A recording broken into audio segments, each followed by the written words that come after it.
D'accord.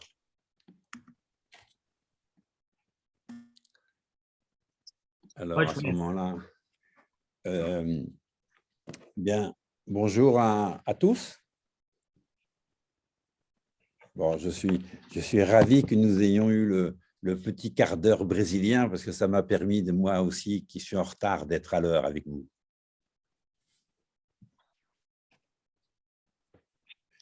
Voilà.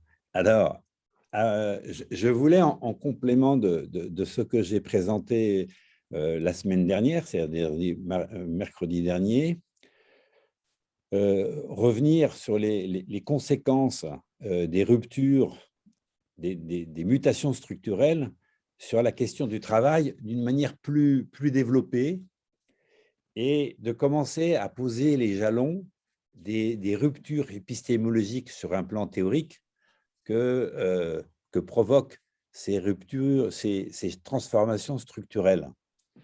Alors, là, je vais revenir sur, plus précisément, les conséquences de ces mutations structurelles sur les activités de travail elles-mêmes. Vous savez que dans Athémis et puis dans l'économie de la fonctionnalité et de la coopération, la question du travail en tant qu'activité productrice de valeur est une activité absolument centrale. On appelle ça la centralité du travail. Alors, de manière introductive, ce que nous désignons par la dimension de la centralité du travail, nous voulons dire par là que, bien entendu, que ce n'est pas la seule activité humaine, mais que c'est une activité humaine qui est très particulière et qui a un enjeu très spécifique dans nos sociétés. Alors, tout d'abord, l'activité de travail, elle crée de la valeur, c'est-à-dire qu'elle contribue, elle ne fait pas contribuer, elle crée des biens, elle crée des services utiles aux ménages, utiles aux sociétés. Et c'est une des questions qui se posent aujourd'hui, c'est les conditions de cette utilité. Le deuxième point du travail en tant qu'activité, c'est que l'activité crée un lien social. On ne travaille jamais seul et on travaille toujours pour d'autres personnes, au service d'autres personnes. Et à travers les relations de travail qu'il y a avec les collègues, comme avec les relations qui se constituent avec les gens que l'on sert, eh bien, se crée un lien social. Moi, ce que j'aime quand je travaille avec vous, c'est qu'immédiatement, je suis en prise avec ce lien social. Il est immédiat avec vous, les Brésiliens. C'est extraordinaire comme c'est enthousiasmant. Et c'est un lien qui s'opère. La troisième dimension du travail, c'est que le travail, en fait, il intervient sur son propre développement personnel. L'expérience de travail est un moyen de gagner en maturité, en discernement, en réalisation de soi. De ce point de vue, le travail a aussi une conséquence individuelle, personnelle. Et il y a un très grand plaisir dans le travail qui peut être mobilisé à travers cette résonance dans la façon dont ça crée un ressort personnel. Bien entendu, on peut aussi en souffrir dans toute une autre série de situations, parce que lorsque le travail et l'engagement que nous avons dans le travail n'est pas reconnu par les gens qui sont autour de nous, les supérieurs, les collègues ou les gens que l'on sert, eh bien, on souffre de cette absence de reconnaissance. Et la souffrance de l'absence de reconnaissance peut être tellement importante, cette souffrance, qu'elle peut nous conduire à tomber malade, voire, dans des cas dramatiques, à se suicider. Mais vous êtes plusieurs comme moi à avoir la chance d'être dans un travail passionnant et à travers la reconnaissance, on a un plaisir, on a un moyen de se développer, de se réaliser personnellement. Et vous voyez ici, le travail a une dimension plus subjective, il a une dimension en lien avec le développement du sujet que nous sommes tous les uns et les autres, et à chaque fois, d'une manière singulière, d'une manière personnelle, d'une manière qui n'est jamais équivalente à autrui. Ça, c'est la dimension, on pourrait dire, psychologique du travail ou de la construction psychique des êtres humains. Et puis, la quatrième dimension du travail, qui n'est pas la moins importante, c'est la dimension politique du travail. Cette dimension politique du travail, elle a fortement augmenté dans la dernière période parce que, et je vais y revenir tout à l'heure, à travers les arbitrages que chacun est amené à faire entre ce qui est prescrit, c'est-à-dire ce que l'on compte faire, et ce que l'on fait réellement, c'est-à-dire qu'en confronté à la situation réelle, on ne peut pas faire ce que l'on a prévu de faire. On va faire autrement, mais dans cet arbitrage, eh bien, se glissent des éléments de décision qui ont à voir avec nos choix sociétaux, avec nos choix politiques. Soit ces arbitrages, on les fait en confiance pour améliorer des situations politiques ou des enjeux politiques que l'on considère comme centraux, et à ce moment-là, il y a un lien avec la construction du politique, soit on le fait d'une manière désordonnée, et à ce moment-là, c'est la négation du politique qui est présent en soi. Mais cette dimension du politique est toujours un élément très important des arbitrages que nous opérons les uns et les autres dans le travail réel. Et cette dimension politique du travail, c'est le fondement de ce que j'appelle la démocratie sociétale, c'est-à-dire une troisième dimension de la démocratie, à côté de la démocratie représentative, où on délègue des responsabilités politiques à des représentants élus, à côté de la démocratie sociale, où on délègue aux représentants syndicaux la négociation des conditions d'emploi et la condition des salaires. La démocratie sociétale s'appuie sur un désengagement de chacun d'une manière quotidienne à travers les arbitrages que nous sommes amenés à faire les uns et les autres. De ce point de vue, le grand intérêt de la mise en évidence de la portée politique du travail, c'est de permettre que apparaisse et se développe une troisième dimension de la démocratie que j'appelle encore une fois la démocratie sociétale. Et cette fois-ci, la démocratie sociétale, elle est presque quotidienne et elle concerne tout le monde. Elle ne se délègue pas. Parce que la démocratie sociétale, c'est une démocratie de l'engagement. Et de mon point de vue, c'est une forme supérieure des deux autres démocraties et qui, lorsqu'elle se développe, permet de reconsidérer sur des bases renouvelées et le rapport aux élus et le rapport au syndicalisme. Vous voyez, à travers ces enjeux économiques, ces enjeux sociaux, ces enjeux psychologiques et psychiques et ces enjeux politiques, le travail est une activité extrêmement singulière, exceptionnelle, et nous pensons que c'est en rentrant par la question de l'activité du travail qu'on a là des leviers de transformation de la société extrêmement puissants. C'est pour ça que moi, qui suis un économiste avant tout, au démarrage en tout cas, je me suis tant intéressé à l'ergonomie, parce que l'ergonomie est centrée sur la question de l'activité du travail, et je pense que c'est une discipline absolument essentielle dans la période actuelle. Et c'est pour ça aussi que je me suis tant intéressé à la psychodynamique du travail, parce que c'est aussi une discipline qui, en créant un lien entre les questions d'engagement psychique dans le travail et la question de la société en construction, est une discipline essentielle. Voilà, c'est quelques petits mots introductifs pour vous dire combien la question du travail en tant qu'activité est une question extrêmement importante pour nous tous et combien cette activité du travail est une dimension centrale de nos sociétés, très souvent oubliée, très souvent maltraitée, c'est très souvent mal considérée, très souvent mal analysée, mais ô combien signifiante et stratégique si on veut construire une société nouvelle et notamment une société qui intègre les enjeux écologiques et les inégalités sociales. Voilà un petit mot introductif sur cette question du travail. Alors maintenant, je vais le reprendre d'une manière plus contextualisée en lien avec les mutations, comment dirais-je, des mutations structurelles. Alors, je vais partager l'écran. Il y a des dessins, ça va aider la compréhension. C'est malheureusement encore en français. Il faudrait qu'on voit avec Chikao et Chikino comment on pourrait comment dirais-je, Alors, ici.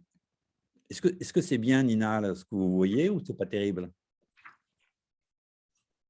Peut-être que je pourrais faire quelque chose de mieux en faisant comme ça. C'est mieux? C'est bien, Nina? Oui? Bon. Alors, je voulais revenir d'abord sur la question. Non, c'est pas grave. Oui, ouais, je vais me calmer, c'est parce que je sors de 8 heures. Et je prends la fatigue sur moi et du coup, je vais plus vite. Nina, avec, je vais aborder les choses posément. Posément. Je vais reprendre un style plus tranquille. Bon. Ramène-moi à l'ordre si jamais je vais trop vite. Alors, je vais commencer par la question 1. La question des services. Mais j'ai un petit problème de manipulation. Voilà. Ah, voilà.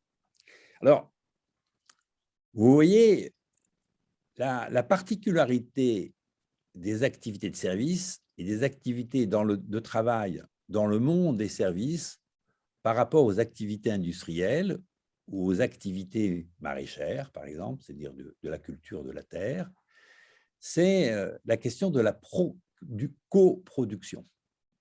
C'est le fait que dans les activités de service, en fait, le service, il est coproduit entre un prestataire et un bénéficiaire du service.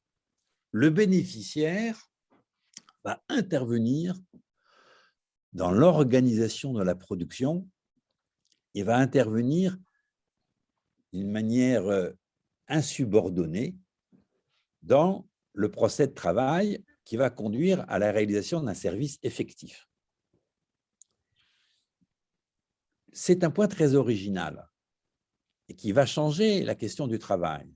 Parce que jusqu'à maintenant, l'activité de travail était principalement engagée dans un contrat de subordination. C'est lorsque nous sommes salariés, les uns et les autres, eh bien, nous engageons un travail qui, à cause du contrat de subordination, délègue aux organisateurs, aux responsables de l'organisation, aux responsables des entreprises, la responsabilité de la production. Et à travers cette subordination, les travailleurs sont censés suivre les ordres de la hiérarchie. Ça fait partie du contrat salarial et ça fait partie de cet enjeu de la subordination. Mais ça s'est développé avec beaucoup de succès dans le monde industriel, mais dans le monde des services, c'est beaucoup plus difficile à mettre en œuvre, cette subordination, et même elle est mise à défaut par le fait même que la coproduction engage un acteur qui est extérieur à l'entreprise, c'est-à-dire le bénéficiaire. Le bénéficiaire, il va finalement rentrer dans le procès de travail sans être sous contrat de subordination. Et là arrive quelque chose de très singulier, c'est-à-dire que le prestataire, l'opérateur, le salarié, il est invité à respecter le prescrit, les ordres, mais en même temps, il est invité à satisfaire le bénéficiaire et donc à tenir compte des réactions du bénéficiaire. Et comme ce bénéficiaire, il n'est pas sous contrat de subordination, eh bien, il y a un espace là qui se crée, qui échappe à la direction de l'entreprise. C'est un point essentiel.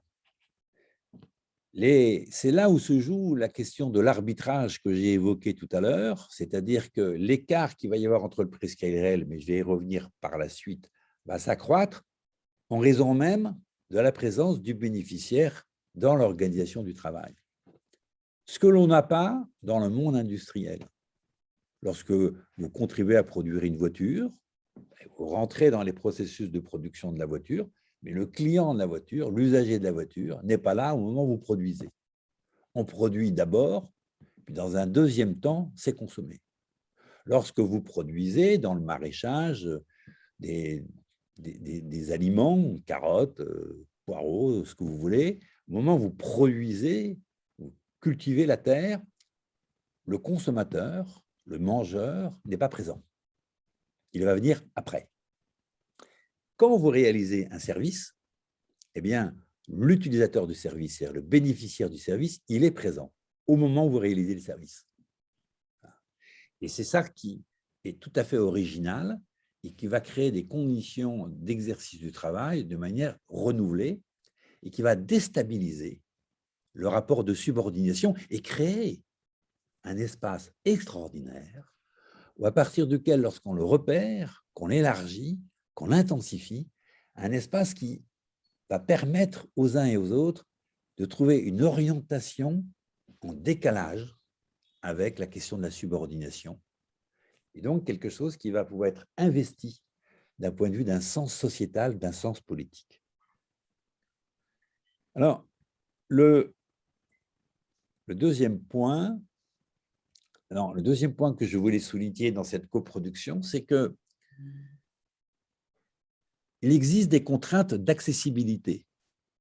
Les contraintes, ce qui est en rouge, c'est-à-dire que pour que le bénéficiaire puisse coproduire, il va falloir assumer un certain nombre de contraintes qui sont de plusieurs ordres, qui vont permettre en fait aux bénéficiaires d'accéder à l'activité de service. Alors, quelles sont ces contraintes? Je ne sais pas pourquoi, mon ordinateur fait des siennes, il va trop vite, voilà. Eh bien, 4 contraintes d'accessibilité en dehors de l'enjeu de solvabilité. Il y a d'abord des contraintes temporelles. C'est-à-dire que quand vous venez ici, par exemple, moi, je suis dans une activité de service auprès de vous. Je présente une forme de cours, de conférence, de séminaire qui est destiné à vous rendre service sur le plan des connaissances et sur le plan de la transmission des connaissances qui concernent l'économie de la fonctionnalité et de la coopération. Eh bien, on a un premier problème, c'est qu'il faut être disponible sur le plan du temps. Vous avez dégagé 2 heures le mercredi, vous faites la même chose le lundi soir pour qu'on puisse être ensemble. Et ensemble, ça veut dire que non seulement vous dégagez 2 heures, mais il faut que ces 2 heures soient synchronisées avec les miennes. Vous voyez, quelquefois, ce n'est pas si facile. Entre les heures brésiliennes et les heures françaises, les problèmes de synchronisation ne sont pas si faciles que ça.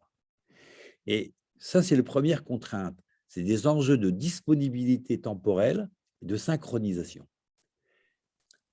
Quelquefois, certains bénéficiaires peuvent avoir des revenus suffisants, mais ils n'ont pas le temps d'aller au cinéma. Ils n'ont pas le temps d'aller au théâtre. Ils n'ont pas le temps de se former. Ils n'ont pas le temps, quelquefois même, de se soigner. Ils n'arrivent pas à dégager du temps synchronisé avec le prestataire pour accéder au service. La deuxième contrainte, c'est une contrainte qu'on appelle en français, qui est un petit peu sophistiquée comme expression, géonomique. C'est-à-dire, c'est un rapport entre la distance, le temps de transport, le coût du transport et la sécurité du transport. C'est-à-dire que quand vous êtes parti dans une logique, il faut vous déplacer de service, vous vous déplacez. Alors, soit c'est le prestataire qui se déplace, c'est vous, ou c'est le bénéficiaire qui se déplace vers le prestataire. Et ce déplacement, ben, il va durer, il va prendre du temps, qui est lié à la distance, mais aussi à la rapidité avec laquelle on franchit cette distance. D'autre part, ça renvoie à des questions de coût, parce que ça coûte. Et puis, d'autre part, on le sait de plus en plus, ça renvoie à des enjeux de sécurité. D'ailleurs, cette prise de conscience des enjeux de sécurité dans les enjeux géonomiques, c'est au Brésil que j'en ai pris conscience. Quand je présentais ça et qu'une femme à l'université de l'UFMG me dit « Mais monsieur, c'est très bien ce que vous dites, mais vous oubliez une chose, moi, comme femme, je suis confrontée à un problème de sécurité quand je viens à l'université, dans le déplacement à l'université pour venir à vos conférences ou venir à vos cours ou pour venir aller vers le service. » Alors, Vous voyez, ce point qui apparaît un peu secondaire, en réalité, devient un élément très, très, très important.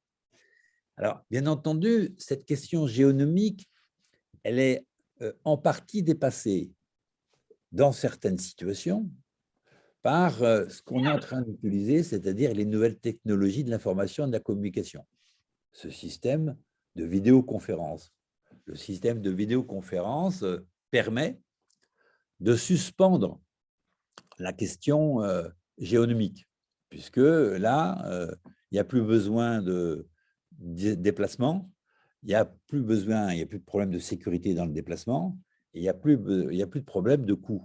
Mais vous voyez que cette capacité dans les services à passer par des systèmes comme Zoom, c'est-à-dire des vidéoconférences, est très limitée. C'est limité à des services qui se portent sur les questions informationnelles. Mais sinon, dans les autres services, vous ne pouvez pas. Cette contrainte reste, demeure. La troisième contrainte d'accessibilité, c'est une contrainte socio-technique. C'est-à-dire qu'il faut être équipé. Il y a besoin d'équipement. Exemple, là, vous êtes équipé avec un ordinateur. Moi, je suis équipé avec un ordinateur. Derrière l'équipement, il y a un équipement territorial par des systèmes de fibres ou l'optique. Et derrière, il y a un système technologique et un logiciel comme Zoom, c'est-à-dire des plateformes logiques qui permettent d'organiser ce type de conférence. Mais quand vous allez à la banque, vous allez dans les distributeurs automatiques de billets, ben, il faut l'équipement technique, il faut le système qui lui permet d'accéder aux distributeurs automatiques de billets. Donc, ça demande d'un équipement technique. Mais cet équipement technique, il n'est pas uniquement technique, c'est aussi un équipement en compétences. Il faut encore savoir manipuler ça. Il faut savoir manipuler les logiciels. Il faut savoir manipuler Zoom. Il faut savoir, et ce n'est pas si facile que ça. C'est loin d'être facile. Et là, j'ai pris l'exemple qui nous concerne directement, mais ça se met dans des enjeux extrêmement différents. Et puis, le dernier point, c'est des contraintes d'accessibilité d'ordre culturel. Vous voyez, ça commence par la langue. Alors là, nous avons la grande chance d'avoir Nina. Bon, heureusement que Nina est là, c'est notre sauveuse, Nina, parce qu'elle permet de créer une interface, en tout cas extrêmement pertinente et compétente entre ce que je dis et ce que vous entendez, grâce à sa traduction.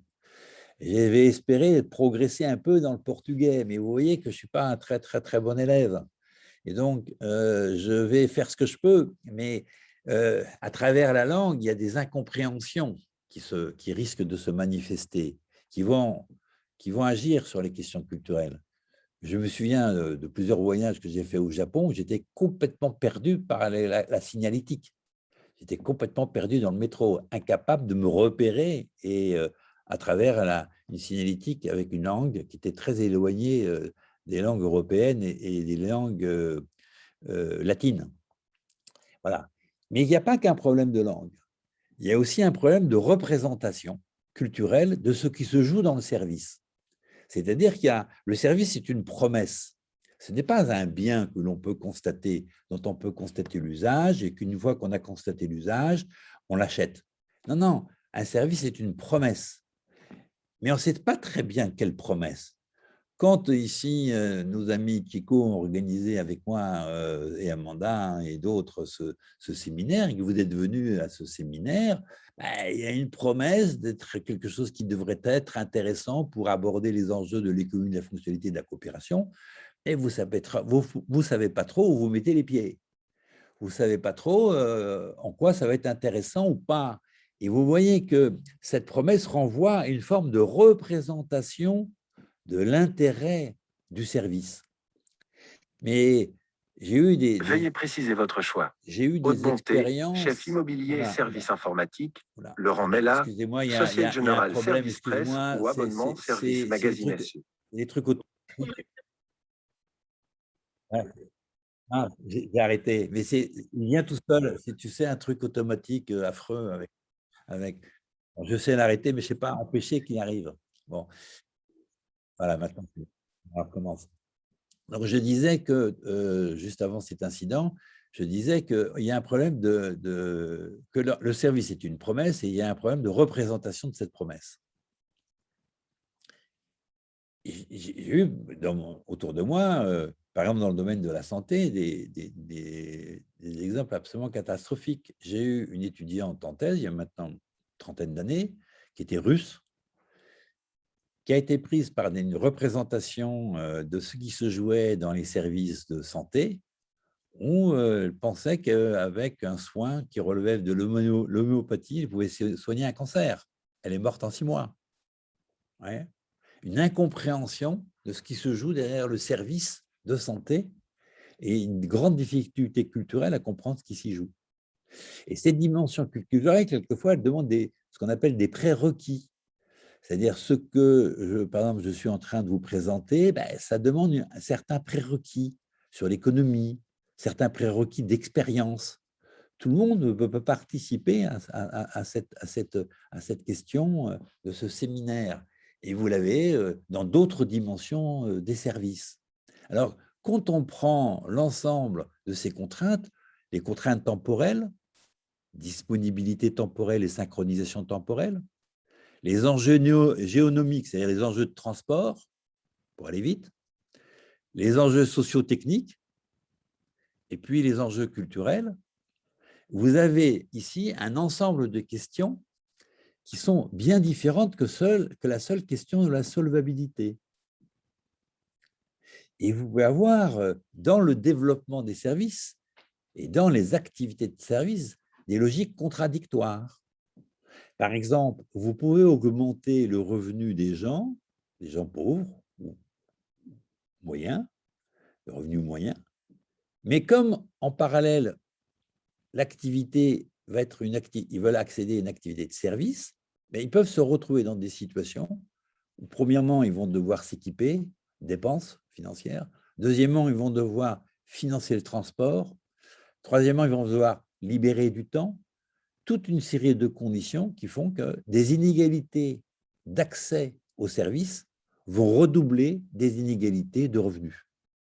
Et même lorsque le revenu augmente, les gens peuvent vivre des inégalités d'accès aux services qui devient leur vécu, ce qu'ils ressentent, ce qu'ils vivent. Et derrière, bien entendu, se posent des enjeux de travail. Où développer le travail? Dans quelles relations développer le travail? Sous quelles conditions temporelles développer le travail? On travaille de nuit, on ne travaille pas de nuit, on travaille à tel ou tel moment de la journée. Des conditions, si vous voulez, qui vont réorganiser le travail d'une manière très différente que dans le monde industriel. Alors, autre dimension,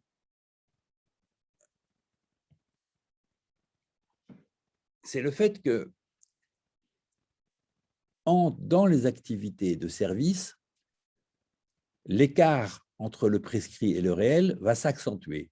C'est ce dont j'avais parlé avant. L'écart entre le prescrit et le réel va considérablement s'ouvrir. Alors, vous voyez, en fait, ce n'est pas en portugais, mais à gauche de la diapo, vous avez ce qu'on appelle une offre générique, c'est-à-dire que c'est une offre de service qui est une prévision de service, qui est toujours située. Cette offre de service, cette offre générique, elle donne lieu à des consignes de la hiérarchie, quelquefois des ordres, des recommandations, des éléments de prescription que l'on peut donner de manière générale. Bon. Mais en réalité, le salarié qui est amené à réaliser le service, il va être confronté à une situation singulière, ce qui est au milieu en rouge, une situation singulière, qui n'est jamais complètement la situation qui a été prévue, jamais complètement. Et non seulement il y a une situation singulière, mais il y a en plus une demande des personnes qui est toujours une demande spécifique, qui a toujours une originalité. Et ça, la situation singulière et d'autre part l'originalité de la demande des personnes à qui s'adresse le service crée un écart très important que l'activité de travail va devoir rassembler, que l'activité de travail va devoir prendre en charge. Et cette activité de travail, à ce moment-là, va être amenée à réaliser des arbitrages entre ce qu'ils pensent être nécessaire de faire, ce qui apparaît utile aux gens et ce que les gens peuvent faire, c'est-à-dire les gens qui sont les bénéficiaires peuvent faire. Il y a un arbitrage qui se met en place avec un service effectif. Et apparaît alors un écart entre l'offre générique, ce qui était prévu, et le service réellement réalisé. Et c'est cet écart qui invite les personnes à s'engager dans le travail d'une manière originale, et cet engagement, il va s'opérer en contradiction avec la logique de subordination du rapport salarial classique.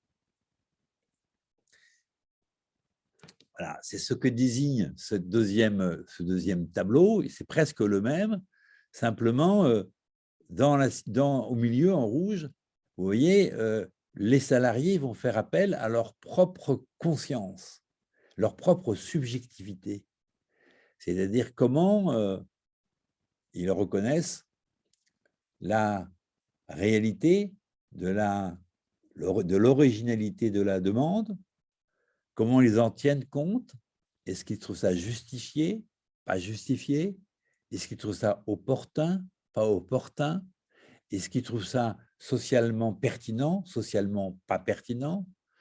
Sur le plan politique, est-ce qu'ils trouvent ça déviant, au contraire, pas déviant? Et c'est sur la base de ces considérations, de cette conscience, de cette forme de pensée, de cet engagement subjectif, que les salariés réalisent des arbitrages et s'engagent alors, de fait, dans une posture politique pour donner des services effectifs. J'ai vu, quand je commençais à remarquer, parce qu'à l'origine, je suis un économiste du travail dans le monde industriel, mais mes recherches au démarrage et les thèses que j'ai faites quand j'ai démarré les recherches étaient dans le monde de l'automobile, le monde de la pétrochimie, le monde de bâtiment, c'est-à-dire des activités très industrielles, et que lorsque je me suis commencé à m'intéresser aux services, je me suis rendu compte, quand j'étais dans des logiques où les arbitrages faits par les salariés en situation réelle avec une forte consonance politique. J'ai fait beaucoup de recherches sur la Poste en France. Politique, forte consonance politique. Par exemple, j'ai fait beaucoup de recherches sur la Poste. Je me rendais compte que les postiers, les guichetiers, quelquefois, pas si souvent que ça, mais quand même un nombre suffisamment important de fois pour que je le remarque, avaient des comportements racistes, sexistes. Lorsque c'était une femme immigrée, c'était terrible. C'est-à-dire que faisait semblant de ne pas comprendre, il ne répondait pas vraiment à la demande, il ne prenait pas le temps d'écouter ce qu'était cette demande. Et ils justifiaient leur comportement en disant quelquefois des expressions extrêmement racistes, genre il y a trop d'immigrés qui rentrent chez eux. Vous voyez, la Poste, en tant qu'organisation, ne le demandait pas du tout. Il demandait même le contraire. L'organisation elle-même, l'entreprise elle-même et la hiérarchie demandaient exactement le contraire. Mais certains d'entre eux introduisaient une logique politique. Alors là, j'ai parlé du côté politique le plus réactionnaire, le plus détestable. Heureusement qu'il y avait aussi des logiques politiques, au contraire, très accueillantes, en disant, ben voilà, c'est des femmes immigrées qui parlent mal le français, ben je vais prendre beaucoup plus de temps pour les aider que si c'était un jeune Français qui parle la langue couramment. Et à travers tous ces petits signes, eh bien, on se rendait compte que les arbitrages, ils avaient implicitement une portée politique. Quand je dis politique, ce n'est pas une portée politicienne, ce n'est pas tel ou tel parti, c'est tel rapport à la société. Et ça, ce qui est très compliqué, c'est que ce rapport à la société qui est différent, qui va se traduire par des arbitrages différents des salariés en activité de travail, va conduire en fait à des divisions des collectifs de travail. Et le collectif ne va plus être uni parce que le rapport à cette incertitude, le rapport à l'arbitrage va être guidé par des réactions ou des ressorts qui ne sont pas forcément les mêmes d'un individu à un autre ou d'un groupe d'individus à un autre.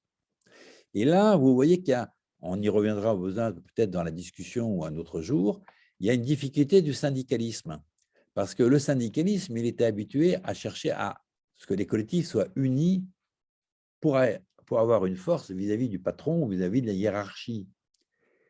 Mais mettre en avant et traiter des questions qui désunissent les salariés, c'est compliqué. Là, on a un souci, si vous voulez, qui est comment ces débats qui sont internes aux salariés, internes au collectif du travail, comment ils ne sont pas mis sous la table? Comment ils sont identifiés et réellement mis en discussion? Et ça, c'est un rôle très important de la compréhension de ce qui se joue dans le travail et ce que j'ai appelé après la démocratie sociétale et du rôle des intervenants, des accompagnateurs pour comprendre ce qui se joue dans ces arbitrages, dans leur dimension politique. Alors,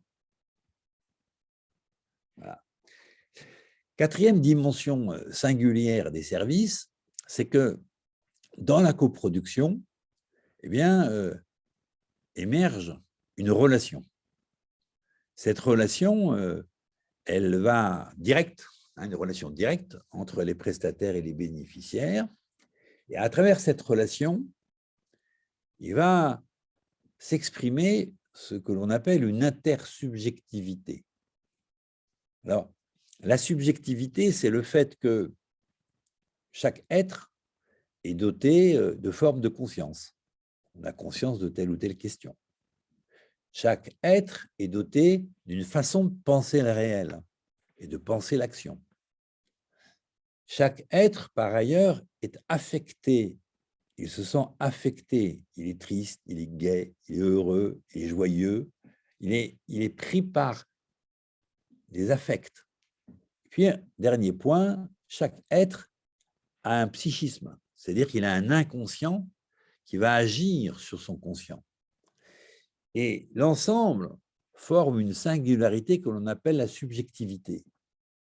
Mais cette subjectivité, que cela soit du côté des formes de conscience, que cela soit du côté des formes de pensée, que cela soit du côté des affects, ou que cela soit du côté de l'inconscient, cette subjectivité, elle n'existe pas en elle-même.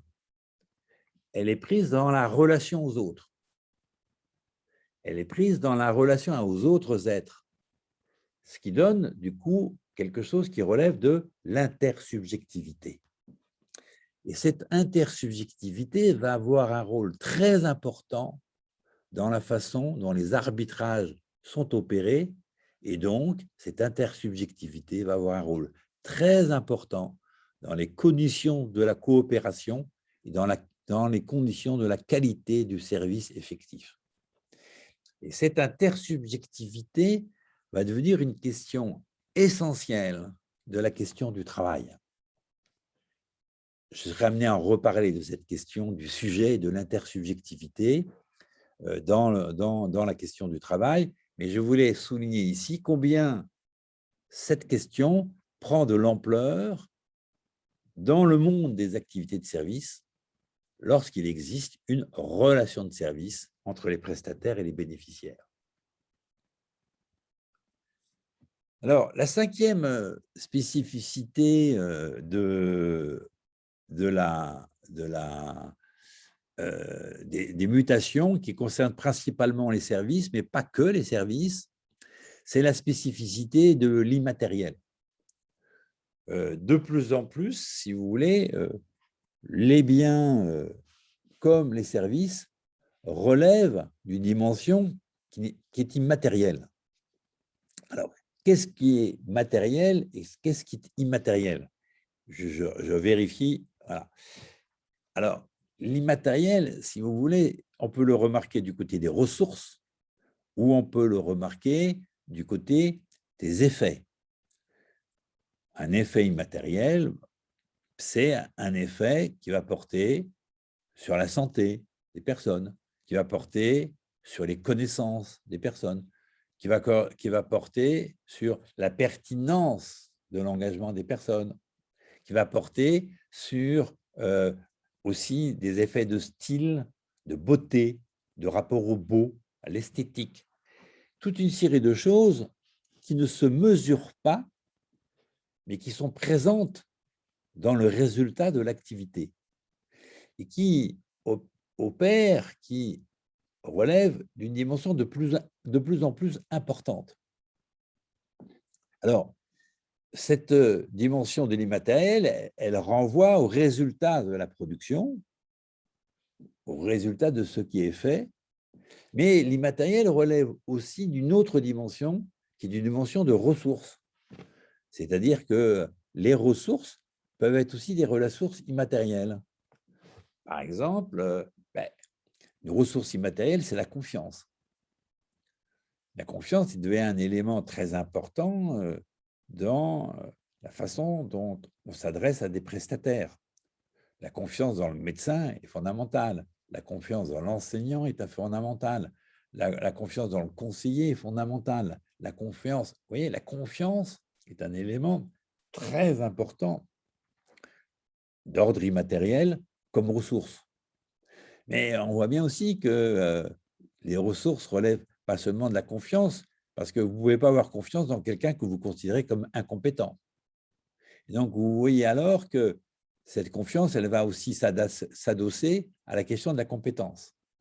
Et cette compétence, c'est non seulement des connaissances, mais ce n'est pas seulement des connaissances. C'est la capacité de s'appuyer sur ces connaissances ou de mobiliser ces connaissances dans une situation d'incertitude. C'est-à-dire, c'est une aptitude singulière à faire face à l'incertitude.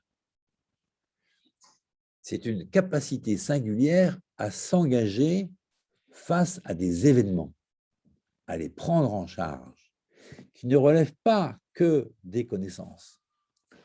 Vous pouvez avoir des gens très instruits sur le plan médical qui font un très mauvais diagnostic.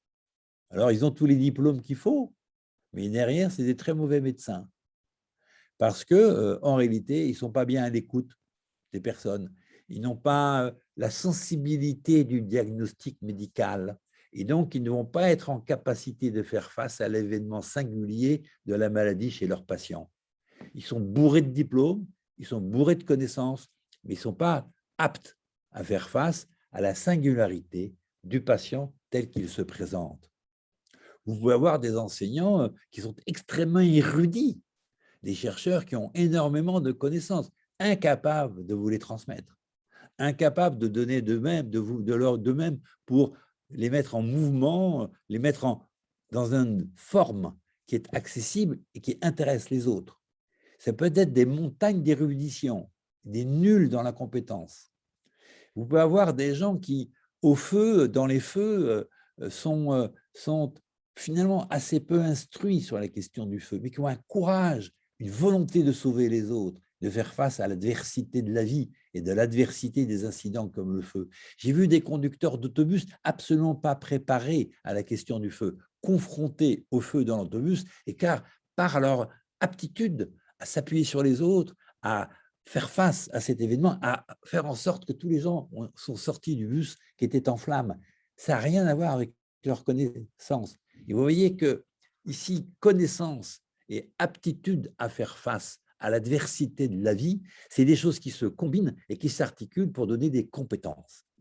Mais cette capacité à faire face à l'adversité de la vie, à faire face à l'adversité des événements, elle n'est pas donnée d'elle-même. Elle n'est pas individuelle. Elle va dépendre aussi du collectif, de la façon dont le collectif donne confiance, dans la façon dont le collectif donne des compétences complémentaires, la façon dont le collectif reconnaît l'engagement et la capacité à faire face à cette adversité. En d'autres termes, la compétence n'est pas consubstantielle à la personne, la compétence va réinterroger le rapport entre l'individuel et le collectif. Et on sait les uns et les autres que quelquefois, quelqu'un qui est considéré comme incompétent à un endroit, vous le déplacez. Alors, il y a une expression française qui est absolument affreuse, on appelle ça un bras cassé. Voilà. En français, ça s'appelle un bras cassé. C'est-à-dire qu'il est là, dans une situation de travail, on considère qu'il n'est pas compétent. Puis vous prenez cette personne, vous la déplacez, vous la mettez dans une autre organisation, avec un autre management, d'autres relations entre collègues, et tout à coup, la personne est extraordinaire, elle est créative, elle s'engage, et c'est la même personne, mais dans un cadre collectif qui n'est pas le même. Elle était incompétente dans la situation 1, elle devient compétente dans la situation 2. Ça montre bien que la question de la compétence n'est pas une question consubstantielle aux personnes, mais qui est en lien avec la question relationnelle, de l'intersubjectivité, du lien aux autres, de la qualité de ce lien, de la qualité du rapport qui se constitue dans l'organisation entre les êtres et entre les équipes. Voilà, alors, vous voyez, ça relève des compétences. Il y a aussi, bien entendu, la question comme ressource, il y a la question de la santé. La santé est un élément, une ressource absolument extraordinaire. Quand les gens sont en forme sur le plan subjectif, ils peuvent être créatifs, ils peuvent donner d'eux-mêmes. Et donc, la question de la santé peut être un ressort de créativité, d'ingéniosité, d'engagement fantastique. Et bien entendu, lorsque la santé se détériore, que ce soit la santé psychique ou la santé physiologique, c'est plus difficile. C'est plus, plus défensif. C'est moins allegro, c'est moins engageant.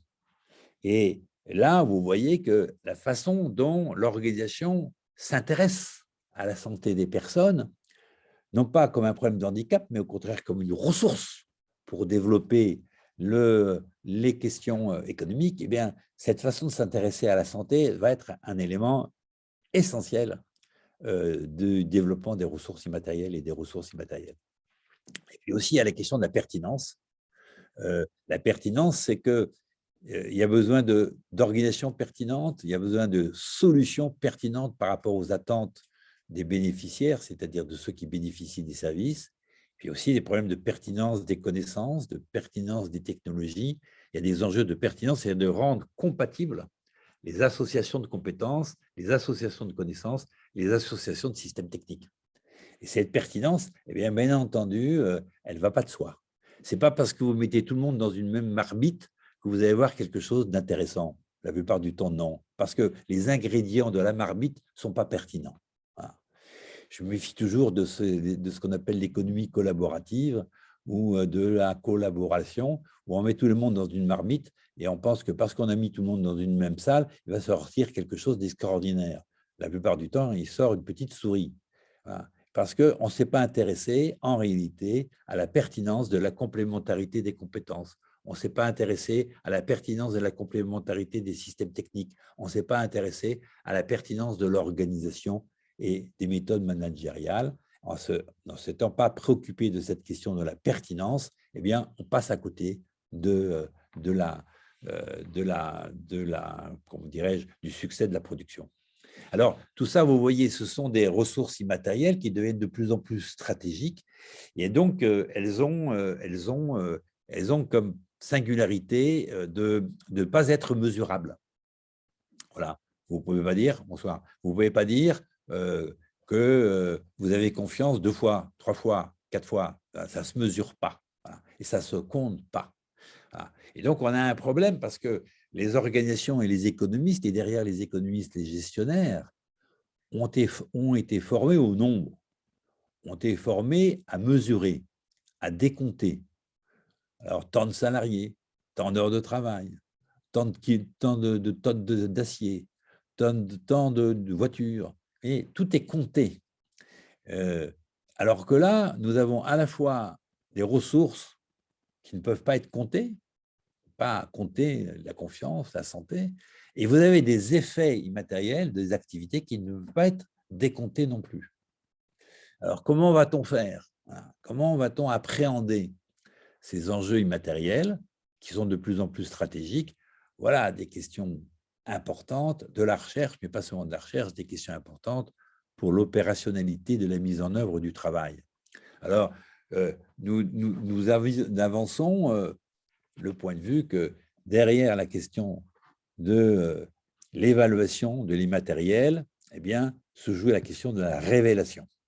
Comment révéler, et pas compter, et révéler, non pas mesurer, à la fois la portée de l'immatériel et cette dimension des ressources immatérielles. Alors, il y a différentes techniques, si vous voulez, qu'on a mises au point, comme par exemple l'interprétation des événements, comme l'interprétation de signaux faibles, comme par exemple ce qu'on appelle les faisceaux d'indices, c'est-à-dire des systèmes de preuves que soit la confiance est détériorée, soit la confiance a progressé, soit les compétences se sont détériorées, soit les compétences ont progressé, qui donnent le sens du mouvement. Et tout ça donnant lieu à des récits. Et ces récits et ces systèmes de preuves, c'est des moyens de révéler la question de l'immatériel et la façon dont cet immatériel est pris en compte, soigné, développé. Voilà. Alors, sixième dimension des mutations structurelles qui va changer fortement la question du travail, c'est bien entendu le développement des nouvelles technologies de l'information. Donc, c'est le domaine de l'information. Mais ce que l'on voit, c'est que c'est très perturbant, la question des nouvelles technologies de l'information. Parce que cette généralisation des nouvelles technologies de l'information, à la fois apporte évidemment des choses intéressantes. Par exemple, sans ces nouvelles technologies de l'information, on ne pourrait pas communiquer en ce moment ensemble, voilà, parce que je suis trop loin et vous-même, vous êtes loin des uns des autres au Brésil. Donc, on voit bien que là, ces nouvelles technologies de l'information apportent des choses utiles, mais en même temps, la généralisation de ce système dans l'information conduit à une perte de sens de l'information, une dislocation des équipes. Car on pourrait dire, par certains côtés, trop d'informations tue l'information. On pourrait dire aussi, d'un autre côté, que la question de l'information numérique fait perdre la qualité de l'information qui passe par la rencontre des êtres eux-mêmes. Parce que l'information, ce n'est pas simplement les informations formalisées par le numérique. Les informations, c'est aussi les informations que donnent les corps, que donne la communication entre les êtres eux-mêmes. Et donc, il y a un effet très paradoxal des nouvelles technologies de l'information. À la fois, d'un côté, à la fois, ça crée des nouvelles opportunités, ça crée quelquefois des moyens d'aller plus vite, donc des gains de productivité, mais dans d'autres dimensions, en tension avec ça, ça peut provoquer des pertes de productivité. C'est-à-dire, on va moins vite, on est embourbé par des questions qui n'auraient pas eu lieu. Par exemple, on voit naître des conflits par la généralisation du système d'email, où les gens sont obligés de répondre à un email, mais quelquefois beaucoup trop vite dans l'email, on ne se fait pas comprendre, et des conflits apparaissent qui n'auraient jamais existé si les gens avaient pris le temps de se parler directement. On voit aussi un temps passé à décortiquer les mails qui ne sont pas véritablement adressés, c'est-à-dire entre ce qui est principal et secondaire, vous n'avez pas de discernement parce que le système de mail ne vous permet pas, donc vous perdez du temps. Toute une série de choses comme ça qui sont contradictoires. Alors, c'est tout à fait nouveau pour le travail parce que jusqu'alors, les nouvelles technologies, généralement, le progrès technique, comme on disait avant, ce progrès technique, il avait généralement trois fonctions qui étaient conjuguées les unes aux autres. Le progrès technique permettait de gagner en productivité. Ça permettait d'aller plus vite. Ça permettait de gagner du temps. Quel que soit le domaine de l'activité. Vous prenez les chemins de fer, quand on est passé de la machine à la vapeur avec deux personnes qui conduisaient les machines à la machine électrique avec une seule personne, bien évidemment, on a gagné du temps. Quand vos machines électriques augmentent de puissance grâce au progrès technique, vous mettez plus de voyageurs dans les trains et plus de wagons, et non, vous gagnez du temps. Alors, vous voyez que, juste en prenant juste l'exemple du chemin de fer, mais c'est vrai dans tous les domaines, ce progrès technique permet de gagner en productivité, et s'il gagne en productivité, il permet de créer plus de richesse. C'est évident. Voilà. D'autre part, le progrès technique avait été généralement un progrès qui était souvent un progrès social. C'est-à-dire que le progrès social, bah, c'est plus facile de conduire une locomotive électrique qu'une locomotive à vapeur.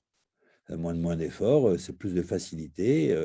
Et donc, derrière, les conditions de travail s'amélioraient en partie. Puis, le progrès technique, généralement, était aussi conduisait à des objets nouveaux utiles, des objets nouveaux utiles aussi bien dans la consommation que et derrière la consommation, le mode de vie des ménages et d'autre part dans la production. Évidemment, le progrès utile, par exemple dans la vie domestique, quand même, le fait qu'il y ait des machines à laver le linge, on ne lave pas le linge à la main, c'est quand même un progrès social.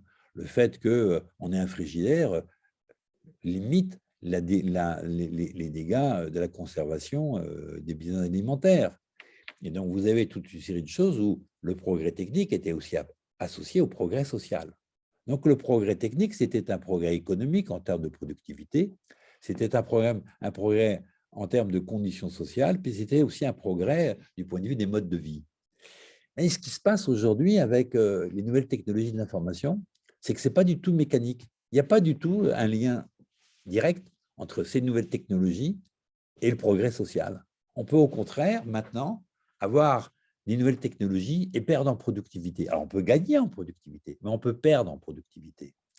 On peut avoir du progrès technique qui aide sur le plan social, puis on peut perdre sur le plan social. Par exemple, l'incompréhension, les conflits qui viennent des nouvelles technologies d'information. Par exemple, les fausses nouvelles, les fake news. Tout ça crée des conflits, des tensions qui sont alimentées par la diffusion des nouvelles technologies de l'information. Puis enfin, les nouvelles technologies, ce n'est pas sûr que du point de vue des modes de vie, quand on regarde la façon dont les enfants sont cloués devant leurs écrans, ce n'est pas sûr qu'on considère que c'est une évolution positive de l'éducation et de la santé des enfants. Vous voyez ici, la question du progrès technique est confrontée à une interrogation majeure, qui n'était pas le cas précédemment, mais majeure, qui est les conditions d'usage des nouvelles technologies. Comment on les utilise? Quelles sont les conventions d'usage pour critiquer les usages qui sont défectueux, qui sont pernicieux, qui conduisent à abattre la santé des personnes, puis au contraire des usages qui sont vertueux, intéressants, progressifs, qui donnent accès à des connaissances. Et là, la question des conditions d'usage, notamment dans le travail, va être une question centrale du rapport aux nouvelles technologies. Ça ne se donne pas de fait, ça ne se donne pas en soi. Là encore, la question des relations dans le travail va être plus importante que la question de la technologie humaine, de la nouvelle technologie en elle-même, pardon. Alors, bien sûr, vous avez des gestionnaires qui font semblant que les questions que je pose n'existent pas. Vous avez des gens qui considèrent que finalement, on est encore dans l'ère où le progrès technique, ils appellent ça la troisième révolution industrielle, c'est comme s'il y avait des révolutions industrielles qui se développaient les unes après les autres, et qu'à chaque fois qu'il y avait un développement d'une nouvelle révolution industrielle, il y aurait un progrès social. Eh bien, non. Eh bien, non. Ce progrès social, il n'est pas au rendez-vous. Ce progrès de l'humanité n'est pas au rendez-vous. Et donc, nous devons prendre ces nouvelles technologies avec discernement. Et ça demande à ce moment-là que l'on revienne sur l'expérience du travail pour voir comment, dans quelles expériences du travail, l'usage des nouvelles technologies est vertueux et dans quel usage du travail c'est vicieux. Ça pose, c'est extraordinaire parce que ça pose des nouvelles questions extrêmement importantes sur les enjeux du travail. Alors, peut-être, dernier point, juste aujourd'hui, pour ne pas trop charger la barque, parce qu'il est déjà 7h15 et qu'il faut garder un petit temps à la réaction et aux échanges, l'autre grande transformation qui concerne le travail, c'est le rapport entre le temps de travail et le temps hors travail. Dans le monde industriel fordien, un grand nombre de personnes étaient engagées dans un temps de travail où aujourd'hui, quand vous rentriez, vous rentrez dans les usines, vous mettez votre bleu, vous travaillez, vous sortez et vous pensez à autre chose, vous faites autre chose. C'est-à-dire que le temps de travail, il est quand même souvent limité au temps sur site. Pas pour toutes les activités de travail, mais pour un grand nombre. Puis une fois que vous êtes sorti du site, vous êtes quand même principalement débarrassé du travail. Voilà, et vous passez à autre chose. Le problème, c'est que d'un côté, avec les nouvelles technologies de l'information et de la communication, et d'autre part, avec la mobilisation de la subjectivité dans le travail, qui est de plus en plus intense, eh bien, les frontières entre le temps de travail et le temps hors travail, ce sont des frontières qui sont remises en cause. Ce n'est pas net. Ce n'est pas net. Vous continuez à travailler en utilisant votre téléphone portable ou votre ordinateur portable. Vous ne le limitez pas lieu de travail. Vous allez l'utiliser quelquefois dans le transport, puis vous allez l'utiliser chez vous, y compris le week-end, y compris le dimanche. Et vous voyez que tout d'un coup, il y a une invasion à cause de ces nouveaux outils nomades, il y a une invasion du travail dans ce qui était originairement pas la situation de travail. De la même manière que quand vous pensez à la question de la subjectivité, vous allez continuer à penser aux relations que vous avez avec les autres. Moi, je vais rêver de vous là, cette nuit peut-être. Voilà, je vais continuer à penser à vous. Je vais continuer à être investi dans la relation à vous. Et vous aussi sur un certain nombre de choses. C'est-à-dire que ce n'est pas parce qu'on arrête que la relation subjective et intersubjective s'arrête. Non, elle continue. Et cette dimension entre le temps de travail est remis en cause et hors travail est remise en cause, cette coupure entre les deux. Et donc, on a besoin de réfléchir à de nouvelles conventions. Par exemple, moi, quand vous me donnez un week-end de repos, je ne fais pas repos, moi, je n'arrive pas à m'arrêter de travailler le week-end. Mais si vous me donnez 4 jours, là, ça commence à être plus sérieux, parce que je peux m'arrêter un petit peu, faire un peu autre chose, puis reprendre. Je ne sais pas si vous êtes comme moi, mais moi, je mets 15 jours à me mettre en vacances. Hein. Je n'arrive pas à me mettre en vacances. Puis je vais remettre 15 jours pour me remettre au travail aussi, parce que dans l'autre sens, c'est aussi important. Mais la coupure, elle ne se fait pas comme ça. C'est des conditions sociales. Alors, ça dépend du type de travail, mais ça dépend derrière des conventions. Donc, il faut réinventer les conventions. Et les lois qui portent sur la question du temps de travail, vous voyez qu'elles sont complètement dépassées. Je ne dis pas qu'il ne faut pas de référence sur le travail sur site, mais vous voyez qu'elles ne calent pas du tout les problèmes du travail réel. Et que donc, il faut inventer de nouvelles conventions sur les rapports au temps de travail et au temps hors travail.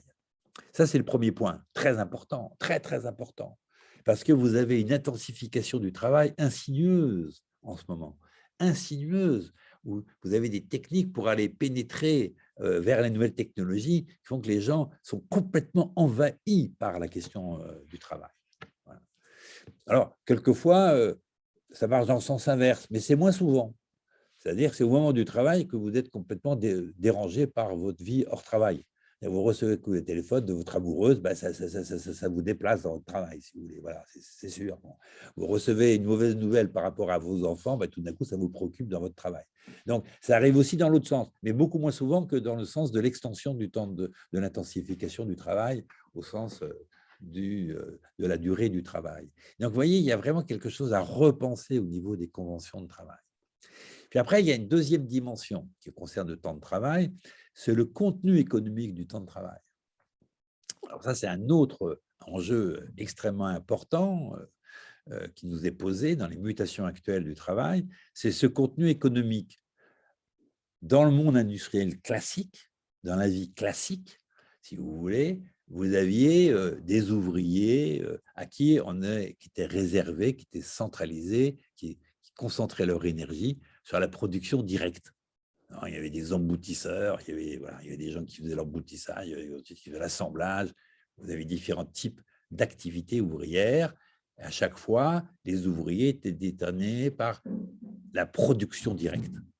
Puis après, il y avait d'autres catégories de salariés qui étaient en charge des régulations. Alors, par exemple, la régulation, c'est le contrôle qualité. C'est d'autres salariés qui faisaient ça. Par exemple, le changement d'outillage, d'autres salariés qui faisaient ça. Par exemple, les questions qui concernent la maintenance, d'autres catégories ouvrières. Et donc, les enjeux de production indirecte étaient sur certains salariés, les enjeux de régulation sur d'autres salariés. Et après, il y avait des investissements immatériels. Comment on conçoit les machines, comment on les organise, comment on organise le travail. C'est une troisième catégorie de salariés qui était réservée généralement des techniciens ou des cadres dont l'objectif, donc la finalité du travail, c'était des investissements immatériels comme l'organisation du travail, faire évoluer l'organisation du travail. Vous voyez, temps de production directe, temps de régulation, temps liés aux investissements immatériels, c'était des temps séparés les uns des autres, affectés à des catégories sociales de salariés différentes les unes des autres. Aujourd'hui, dans le monde des activités de service, et notamment plus les services sont immatériels et relationnels, plus en fait, ces trois temps sont assumés par une seule catégorie de salariés. Je vais prendre quelque chose de très simple, les conducteurs d'autobus. À un moment donné, le conducteur d'autobus, il conduit son autobus. Voilà. Il fait bien ça, il conduit, il évite les accidents, il balade. Mais à un autre moment, il est amené à réguler. Il est amené à réguler ce qui se passe à l'intérieur. Et là, derrière, faites moins de bruit. Et là, il régule les relations à l'intérieur des relations entre… Il ne conduit plus, là. Il n'est plus dans la conduite elle-même. Il est dans la régulation des relations des passagers de l'autobus. Et puis, quand il va arriver au terminus, il va rentrer dans des régulations du trafic, ou au téléphone, il est en relation avec une centrale en disant « Ah non, il ne faut pas passer par là, il y a un embouteillage. » Et en fait, il faut… Ou on prend un peu de temps, tu es en retard. Et donc, il y a des régulations du trafic. Et cette régulation, elle est assumée par le conducteur. Et puis, dans d'autres situations encore, il est amené, par des retours d'expérience, à faire des investissements, à contribuer aux investissements, en disant là, il ne faut pas s'arrêter, ou là, il faut prévoir 10 minutes et pas 5 minutes, ou là, il faut envisager un autre itinéraire que celui qu'on a prévu. Et donc, il contribue aux investissements. Eh bien, vous voyez, la même personne, maintenant, dans les dynamiques de service, et plus ces services sont complexes et plus ils sont immatériels, plus ces mêmes personnes sont amenées à assumer dans leur travail des activités qui relèvent de la production directe, des activités qui relèvent de la régulation ou des activités qui relèvent des investissements immatériels. C'est ce que j'appelle la configuration organique du temps de travail, un peu en analogie à ce que Marx appelait la configuration organique du capital. Mais là, il y a une configuration organique du temps de travail et c'est très important de révéler cette configuration organique du temps de travail et de repérer à chaque fois les temps qui sont réservés pour ces différentes opérations, de les révéler, de les reconnaître. Voilà, si vous voulez, un certain nombre de questions qui vont… Vous voyez, la dernière fois, je vous ai présenté les mutations structurelles. Maintenant, je vous ai présenté les effets, alors pas tous, mais certains effets de ces mutations structurelles sur l'activité de travail elle-même.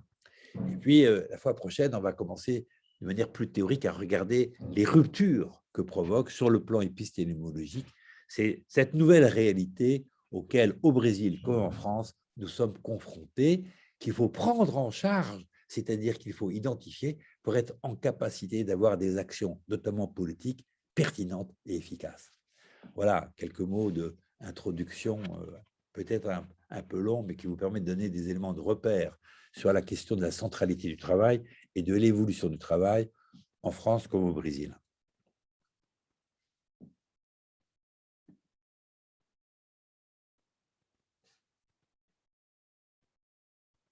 Je n'ai pas été trop rapide, Nina? Christian, oh. Il ne faut pas oublier. Après, merci. Oh. Après, oui. Tu peux m'envoyer les transparents pour que je puisse traduire. Ouais, on va faire ça, ouais. Oui, je vais faire ça mieux. Mais je vois déjà Martio, il a déjà levé la main. C'est le plus rapide à la détente, Martio. Oui, il faut que je me prépare mieux là-dessus avec toi. Oui. Il faudrait aussi que je sache, Cecchino, que je sache ce qui est déjà en réserve, qui est déjà traduit, en fait. C'est ça que je n'ai pas conscience. Moi non plus. Il faut que je regarde ce que tu as déjà envoyé. Je n'ai pas de repère. On va regarder avec Amanda et William. On va faire un petit groupe pour regarder en termes de documents qui sont déjà traduits. Parce qu'il y a déjà pas mal de PowerPoint qui sont traduits. Pas de transparent. Si. Avec chez KO, on en a traduit. Mais je n'ai pas regardé là. Il faut qu'on fasse une petite bibliothèque ensemble. Voilà. Comme ça, ils auront accès à cette bibliothèque.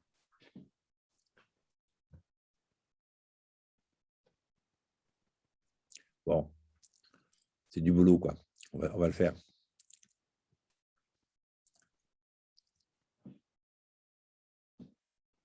Alors, on passe aux questions avec Marcio, c'est ça? Aham, tá ótimo. Moi, à 20h, je vais me faire virer de là où je suis.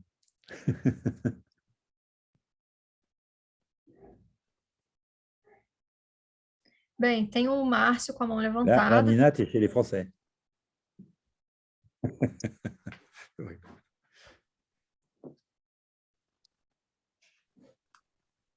Tá. Tem o Márcio. Tem mais alguém, gente? Que a gente já faz as duas perguntas ao mesmo tempo?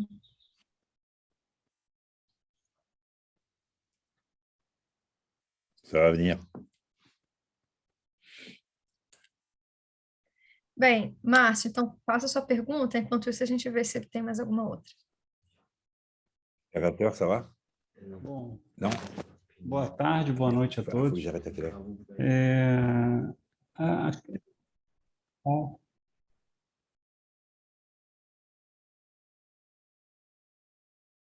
D'accord, parfait. Oui, c'est parce que je suis viré de quoi, gentiment. Je me déplace de salle, mais vous en faites pas. Allez-y, je vous écoute. Je déplace simplement la salle.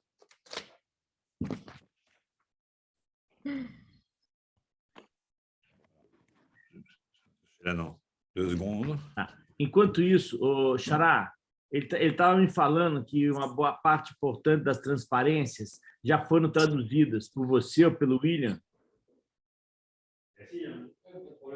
É Vero? É a Raquel.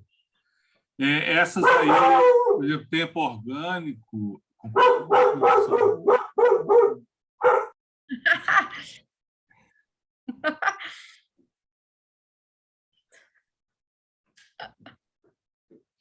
Ça y est, Nina, je suis là. Eu tenho algumas, sim. Eu mando para vocês. Bon, parfait. Manda para mim, eu vou juntar com a deles. Vocês mandam? William, Amanda e Xará. Manda para mim, eu vou juntar com a deles, que assim eu vejo que dá menos trabalho, tá bom? Aí, dans sa campagne, mais. Beleza.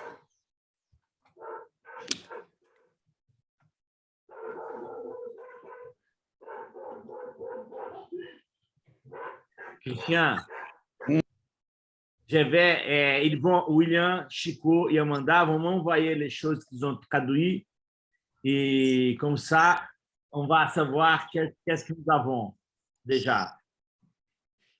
Nickel. Super. Et toi, tu peux faire les mêmes en français, comme ça m'aide. Ben, je vais vous dire aussi ce que j'ai en portugais, parce que c'est possible que j'ai des choses en portugais que vous n'avez pas, parce qu'avec Chicago, on a travaillé. C'est pas sûr que je vais vous faire un truc portugais et un truc français. Parfait. Nickel. Puis Nina, elle aura les documents à l'avance comme ça. Voilà.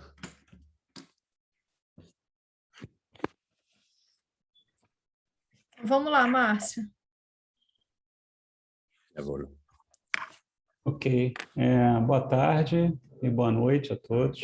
Uma das questões que me batem aqui agora era que Marx também falava muito sobre a questão do trabalho e a questão do sentido do trabalho. E aí um dos pontos que ele abordava era a questão justamente da politecnia do trabalho, ou seja, até que ponto o trabalho faz sentido. Estamos falando lá naquele momento de industrialização e a questão do trabalho dentro do processo industrial. Até que ponto existe uma reflexão similar ou parecida entre aquele momento e esse momento?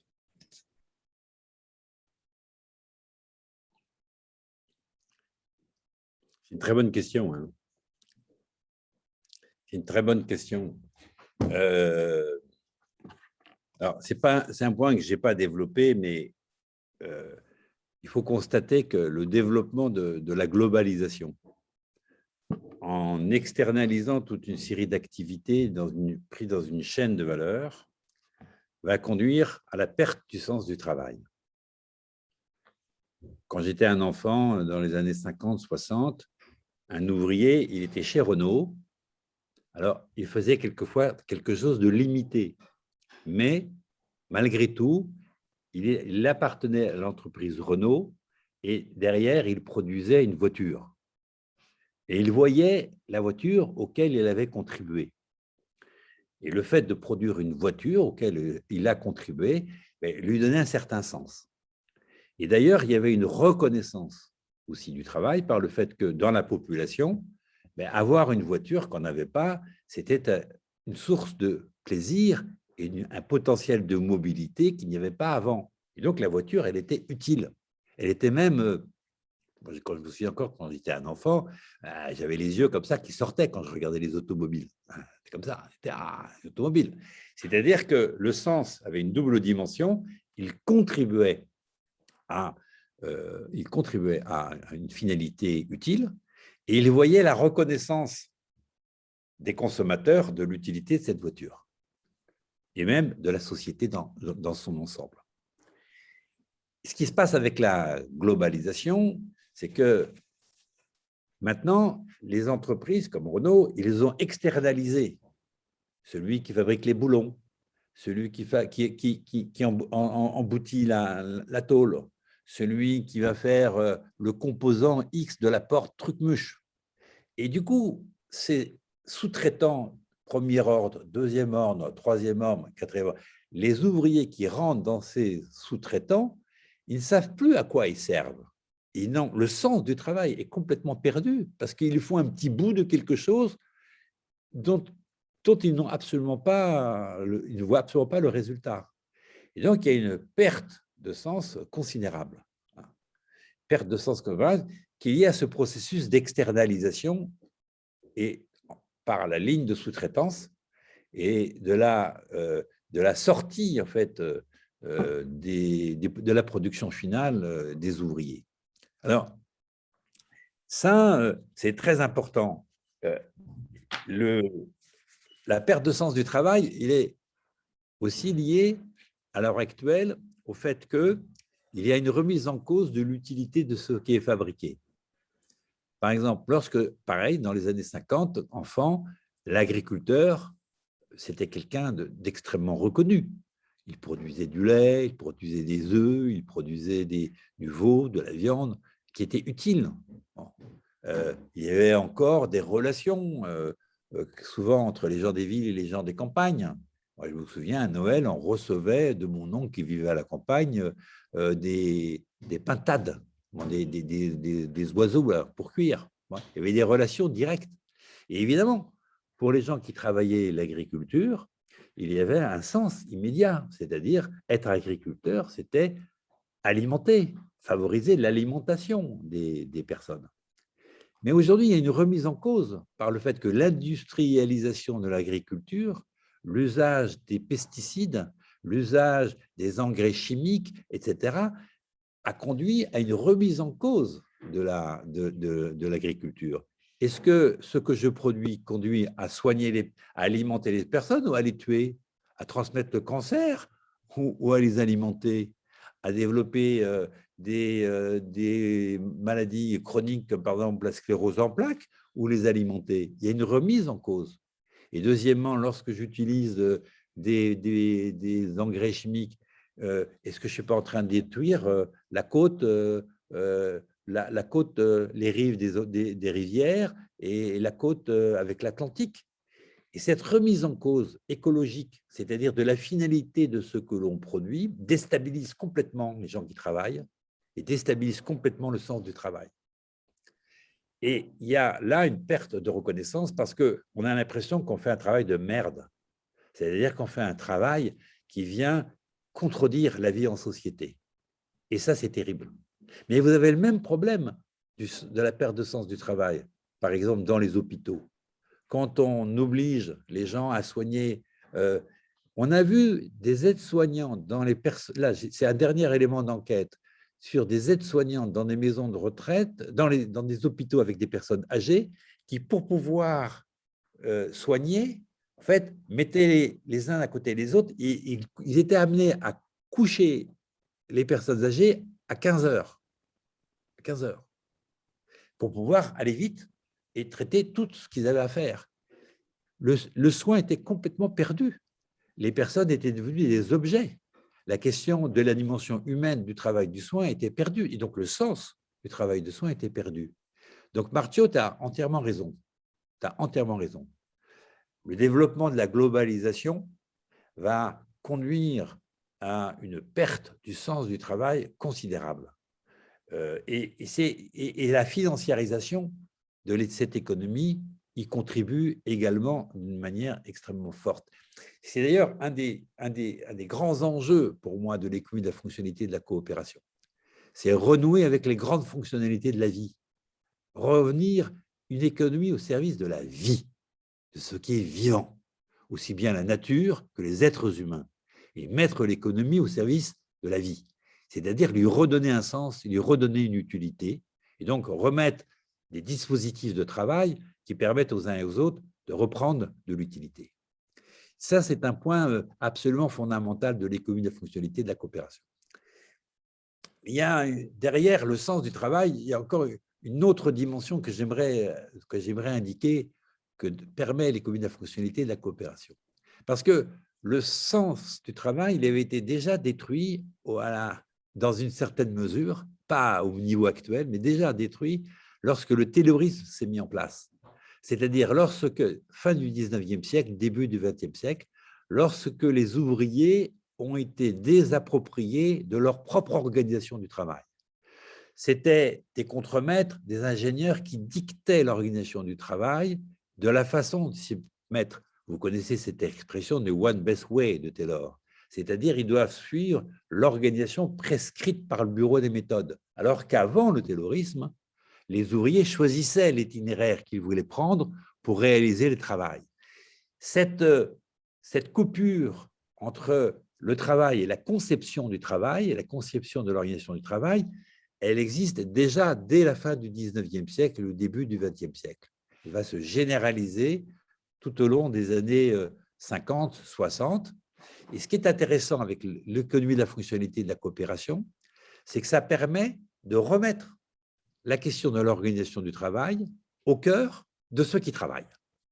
Ce qui est très intéressant avec l'économie de la fonctionnalité de la coopération, qui permet de sortir de la spécialisation du travail, c'est de redonner aux travailleurs des éléments de compréhension de la pertinence de leur travail et de leur redonner, par les investissements immatériels, la main sur les conditions dans lesquelles ils peuvent s'organiser leur propre travail. Et ça, c'est un point révolutionnaire pour moi de l'économie de la fonctionnalité et de la coopération. C'est-à-dire un point absolument fondamental. Mais ça passe par l'instauration dans toutes les organisations de ce que j'appelle des dispositifs réflexifs, c'est-à-dire des dispositifs de retour d'expérience, des moments où on va revenir sur l'expérience et à travers ces retours d'expérience, on discute des formes les plus pertinentes de l'organisation et les formes les plus pertinentes des services à apporter aux personnes que l'on sert. C'est donc remettre ici la question du sens du travail, mais aussi de la compréhension de la façon dont on s'y prend, la finalité et la compréhension de ce que l'on est amené à faire, la façon dont on est amené à s'organiser. Et ça, pour moi, l'économie de la fonctionnalité et de la coopération, c'est vraiment une opportunité pour répondre à la question que tu as posée, Martiaux, qui est fondamentale, le sens du travail. Alors, après, cette question, elle va s'articuler, si vous voulez, au fait que le sens du travail ne peut pas être discuté uniquement entre travailleurs. Il doit être aussi discuté et évalué avec les bénéficiaires du travail. Alors ça, c'est quelque chose qui est plus compliqué encore à mettre en place, mais qui est absolument fondamental. C'est-à-dire que l'évaluation de la coopération, ce n'est pas uniquement une coopération des salariés de l'entreprise, c'est une coopération avec les bénéficiaires, avec quelque chose qui est extérieur à l'entreprise. Et là, si vous voulez, l'enjeu, c'est de faire en sorte que cette réflexion de ce travail soit partagée, pas simplement entre opérateurs, entre travailleurs, mais soit partagée aussi avec les bénéficiaires. Parce que la qualité de l'organisation du travail va avoir une incidence sur la qualité de l'accessibilité des services pour les bénéficiaires. Et là, la discussion ne peut pas se passer uniquement entre salariés. Il existe des espaces de délibération qui intègrent les salariés et les bénéficiaires des services. Et c'est là où on rentre dans la démocratie sociétale. C'est là où on rentre, où on sort, si vous voulez, le travail de son seul cadre organisationnel et que l'on pose la question du travail dans son rapport à la société et qu'on inscrit alors la question de la démocratie sociétale comme des espaces de délibération du sens du travail, mais co-construits entre les bénéficiaires et les salariés. Et là, ça déplace le syndicalisme. Ça oblige à ce que le syndicalisme ne se réfléchisse pas uniquement quels sont les intérêts des salariés, quels sont les intérêts des travailleurs, mais confronte la situation des travailleurs à la situation des bénéficiaires et que la question des travailleurs se mette au service des bénéficiaires et pas l'inverse. Parce que sinon, si c'est l'inverse, si c'est les bénéficiaires qui se mettent au service des travailleurs, alors on se met dans une situation bureaucratique et corporatiste. Et on tombe vite dans le corporatisme. Si par contre, si on confronte la question du travail de son organisation aux attentes des bénéficiaires et aux dimensions politiques de ce qui se passe au niveau territorial, alors on inscrit la question dans une perspective démocratique plus large et plus, comment dirais-je, pas consensuelle, mais plus pertinente, parce qu'elle engage aussi les bénéficiaires, par exemple les habitants d'un quartier, les habitants d'une ville, par exemple les habitants qui sont dans la ville dans laquelle vous êtes en ce moment. Alors ça, c'est quand même quelque chose de très nouveau, parce que ça n'existait pas au 19e siècle. Bien sûr, ça n'existe pas au 20e siècle. Donc, c'est quelque chose de très nouveau, je pense.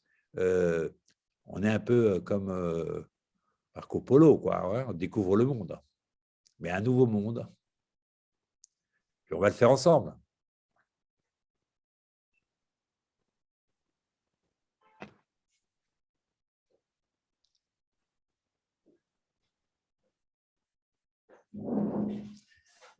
Je n'ai pas fait la question, je n'ai pas fait attention au chat, moi.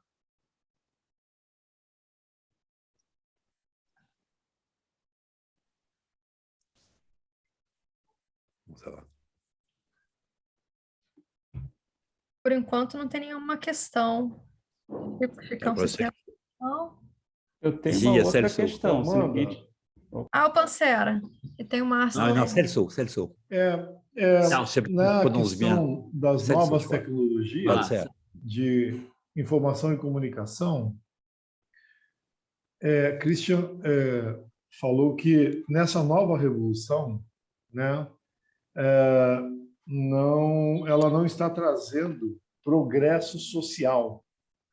Eu gostaria de, se possível, uma abordagem um pouco mais detida nessa questão. Ele falou que as revoluções industriais anteriores trouxeram progresso social, mas que essas das novas tecnologias não estariam trazendo progresso social. Se fosse possível abordar um pouquinho mais esse âmbito aí. Alors j'ai dû mal m'exprimer et j'ai dû aller peut-être trop vite. Parce que, en fait, ce que je souhaitais dire, c'était que avec les anciennes nouvelles technologies, hein, le progrès technique anciennement, d'une manière mécanique presque, d'une manière presque automatique, d'une manière surdéterminée, le progrès technique apportait à la fois un progrès économique, gain de productivité, un progrès social et un progrès dans la qualité des produits qui étaient mis à disposition des êtres humains. Donc, le progrès technique était associé au développement des sociétés, directement. Et du coup, il y a eu une forme de culte du progrès technique qui peut se comprendre. Avec les nouvelles technologies de l'information et de la communication, ce n'est plus le cas. Alors, quand je dis que ce n'est plus le cas, c'est pas que ça ne puisse pas apporter de nouveaux progrès techniques. C'est pas que ça ne puisse pas apporter de nouveaux progrès sociaux, de nouveaux progrès économiques. Je prenais l'exemple de cette conférence-là, de ce séminaire. On est en relation, Celso, moi, Marcio, vous tous, c'est extraordinaire. Moi, je suis stupéfait de l'apport que ça a. C'est quand même. Donc là, il y a bien un apport. On n'aurait jamais ces discussions ensemble, comme ça, en temps réel, aussi dense, aussi riche, aussi vivante, si on n'avait pas ces nouvelles technologies. Ce serait beaucoup plus lent, il faudrait que je me déplace complètement au Brésil, vous-même vous déplacez, c'est pas sûr qu'on puisse se rencontrer tellement les temps de transport seraient. On n'aurait pas l'occasion de se voir, de se connaître. Là, les nouvelles technologies permettent en partie cela. Donc, il y a bien un apport. Pour moi, c'est très évident. Quand je recherche des documents, quand je recherche des informations, les nouvelles technologies ont une dextérité pour m'apporter des documents, accéder à des documents beaucoup plus rapides et beaucoup plus pertinents que ce que j'avais avant. Et donc là, il y a un apport réel sur le plan économique qui peut être aussi un apport sur le plan social. Mais ce n'est pas mécanique. C'est ça que je voulais dire. Ce n'est pas automatique. Ce n'est pas général, cette dimension positive. Il peut y avoir une dimension négative. C'est-à-dire qu'il peut y avoir une dimension de destruction de la relation. Il peut y avoir une dimension de destruction de la pertinence de l'information. En fait, on vous envoie une information, mais vous n'en avez pas besoin. Donc, vous perdez du temps. Au lieu de gagner du temps, vous en perdez. Vous avez un mail qui est mal écrit ou qui est écrit trop vite, ça crée un conflit, mais vous perdez du temps. Vous auriez simplement sorti. Je vois des gens dans des entreprises, ils sont collègues, ils sont dans des bureaux juste à côté l'un de l'autre. Au lieu de les se dire bonjour et d'échanger en prenant un café, ils s'envoient un mail. Après, ils ne se comprennent pas. Après, ils ont un conflit. Perdent du temps. Conflit social. Vous voyez qu'ici, les nouvelles technologies, au lieu d'apporter des choses bénéfiques, apportent des choses, détruisent de la valeur. Quand on voit aujourd'hui la façon dont les fake news, les fausses nouvelles se développent, c'est quand même incroyable la façon dont ces nouvelles se développent. Ça détruit de la valeur. Lorsque l'on regarde certains effets pervers particulièrement sordides de la prostitution et de la question des enfants, je ne parle pas de la prostitution en soi, mais des enfants, du commerce des enfants, c'est quand même sordide et ça favorise. Bon, donc, il y a, si vous voulez, quand je dis ça, il y a des choses qui relèvent de… Ah bon? Tu m'entends là ou pas? Non? Tu m'entends plus? C'est bon? D'accord. Je disais donc qu'à la fois, les nouvelles technologies et d'information peuvent apporter des choses extrêmement intéressantes sur le plan économique, sur le plan social, sur le plan sociétal. C'est absolument indéniable. Mais ça peut apporter aussi des choses qui détruisent de la valeur, qui provoquent des conflits, qui provoquent de l'insécurité, voire qui peuvent développer de la perversion. Et ici, la question de l'usage de cette nouvelle technologie est absolument essentielle. Bien entendu, avant, il y avait aussi des nouvelles technologies qui apportaient de la destruction. L'invention de la bombe atomique, ce n'est pas quelque chose. Mais c'était très réduit de ceux qui avaient accès à la bombe atomique et l'usage, heureusement d'ailleurs. Bon. Mais vous voyez qu'ici, on a des nouvelles technologies qui sont beaucoup plus diffuses jusqu'aux enfants. Il y aurait même des enfants de 2 ans, 3 ans qui commençaient à manipuler des appareils. Donc, la pénétration, si vous voulez, de ces nouvelles technologies, elle est beaucoup plus vaste que les technologies précédentes. Et donc, les impacts négatifs, lorsqu'ils existent, de ces nouvelles technologies, ont un impact beaucoup plus fort que l'impact négatif des technologies précédentes. Et là il y a un vrai problème qui concerne le travail, mais un vrai problème qui concerne aussi la société. Ça dépend de l'usage. C'est des conditions d'usage, des conventions d'usage et des conditions dans lesquelles il y a de l'innovation dans ce domaine-là. Donc, je m'étais mal exprimé auprès de Gesso. Ce n'est pas que du négatif. C'est ce qu'il avait compris. C'était de mon propos de ça, je me suis mal exprimé.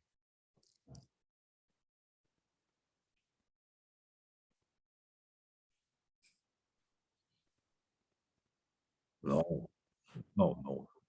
Ça m'étonnerait. Ou eu que entendi errado. Também pode ser, né? Bom, alors, chacun. Mas agora ficou claro, certo, Celso? Claro. Um dia a gente tem que debater, Chico, sobre o progresso econômico que isso trouxe. As novas tecnologias recolocaram a economia americana no mapa do mundo, ou seja, reposicionaram os Estados Unidos a partir das novas tecnologias. E isso tem um impacto para o futuro da humanidade, ainda que traga relações trabalhistas, por exemplo, muito ruins, né? Muito frágeis. Você tem que redefinir muitas das relações trabalhistas, por exemplo. Inclusive gerando uma nova onda de informalidade, que vai obrigar os países a construir novas relações de trabalho, inclusive novos arcabouços jurídicos para regulamentar o trabalho, que já começa a ter esse problema na Europa, por exemplo, está mais claro isso do que aqui ou nos Estados Unidos. Mas é um fato que as tecnologias novas trouxeram um enorme progresso do ponto de vista da geração de riqueza para as empresas, para os donos dessas tecnologias. Mas é isso que está sendo colocado. Trouxeram inegável a riqueza e inegável os problemas que foram trazidos. É essa a questão que está sendo colocada. Tem as duas coisas. O que antes era só progresso, hoje é progresso e uma porrada de problema. Então, acho que é isso que é a questão que ele está colocando.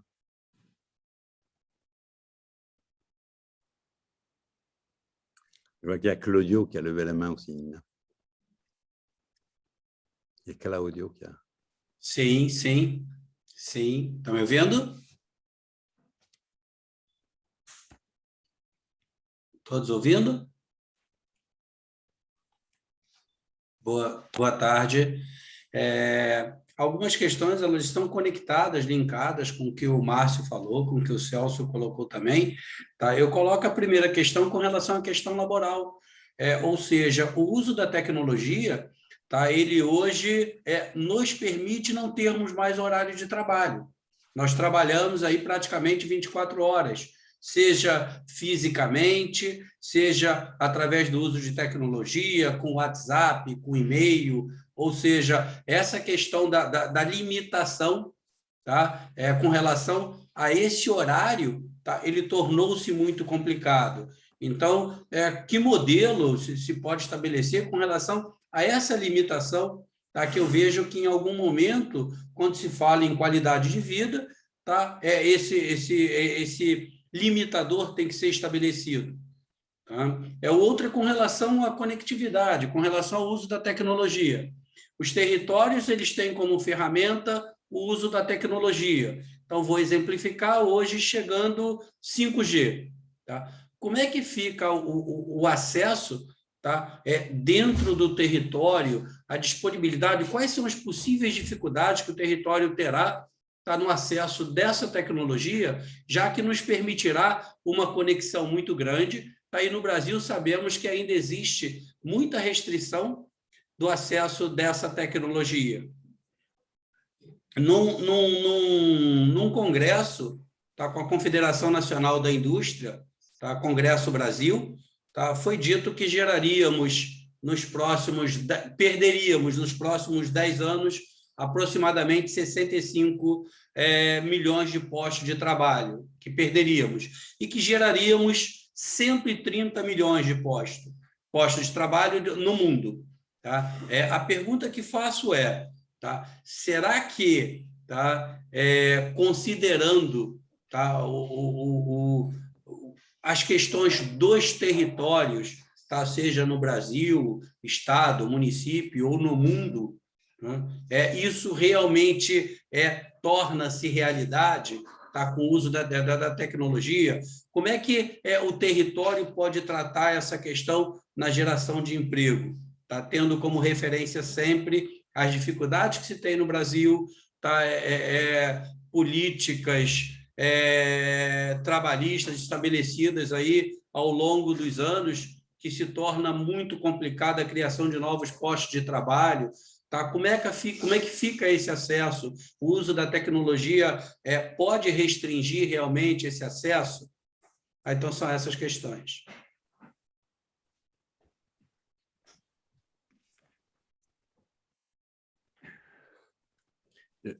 Je pense qu'on ne peut pas aborder le problème que désigne Claudio par la question technologique.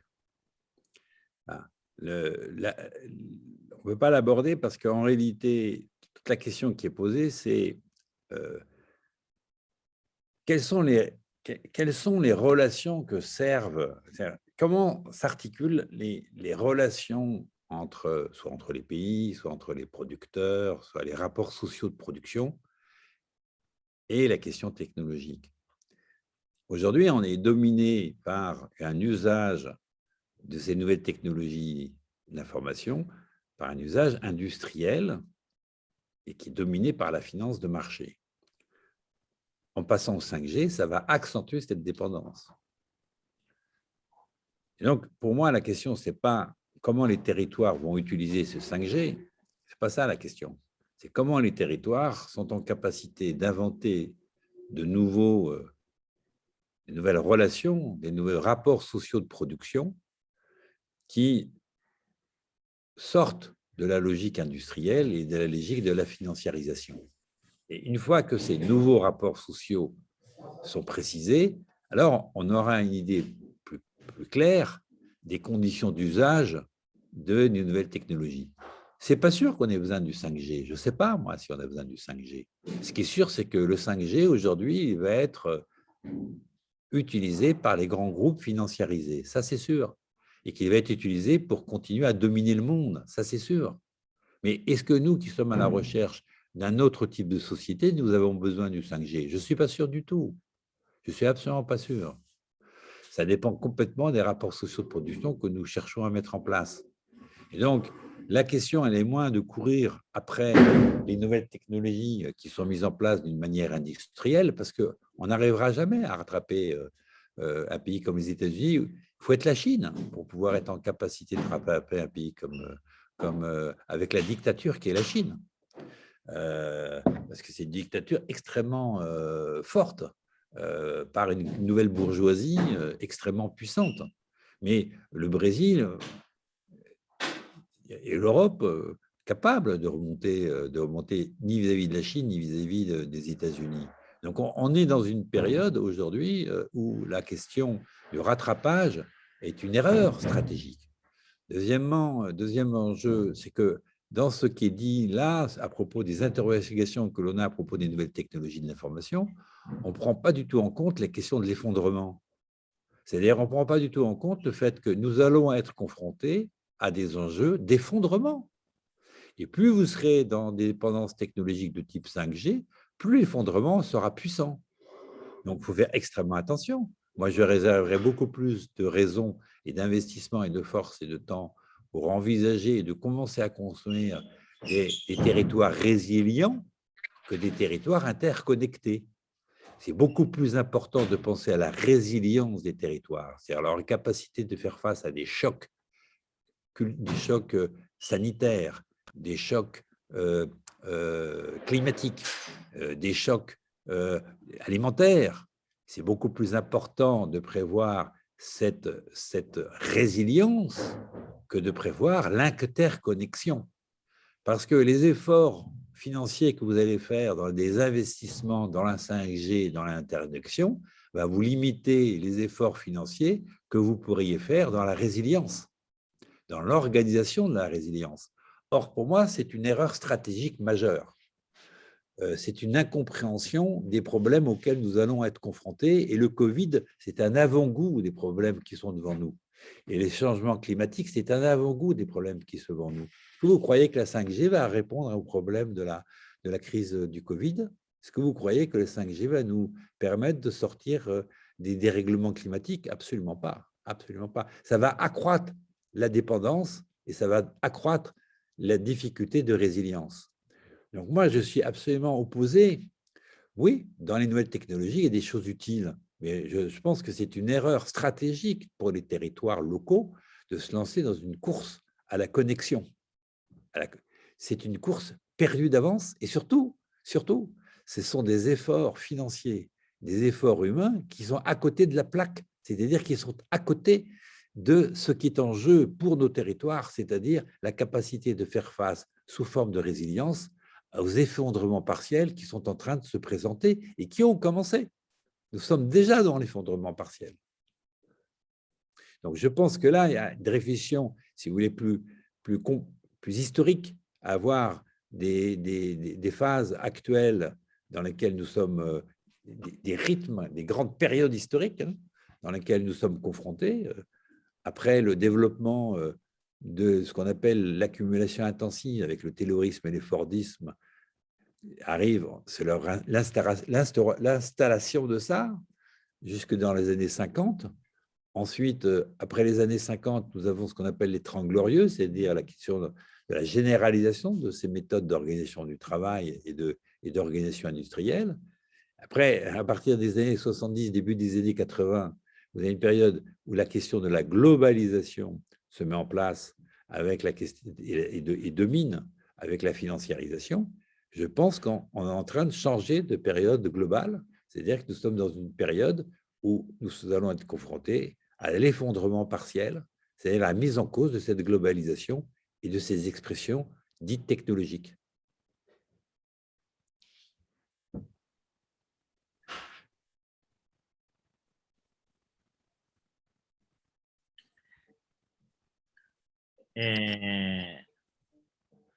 Renata, eu sei que você tem uma questão aí, mas acho que, Amanda, você podia colocar para ele se ele tem que ser... Parece que ele vai ser mandado embora do lugar que ele estava. Pergunta para ele lá Renata, se tem que fechar a porta ou se está mais uma questão. Oui, vas-y. Oui.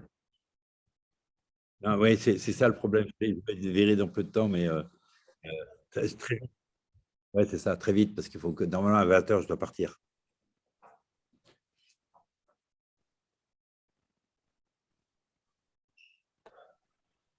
Oi. Me ouvem? É bem rapidinho. Oui. Eu acredito que as novas tecnologias, elas são potencializadoras, isso é bem claro, né? Encurtam distâncias, né? Potencializam relações. Então, eu acredito que essas novas tecnologias nada mais são do que potencializadores de relações de trabalho que já existem. Se as relações de trabalho elas são precarizadas, então essas ferramentas, como esses aplicativos e tantas outras ferramentas que nós temos hoje, elas vão potencializar relações de trabalho que já são precarizadas. E essas ferramentas elas podem se tornar também potencializadores de novas relações de trabalho, que é o que a gente tenta construir, né, com a trajetória da FC. Ah oui, bien sûr. D'accord. J'en prie. Pardon, excuse-moi, Nina. Repete tudo.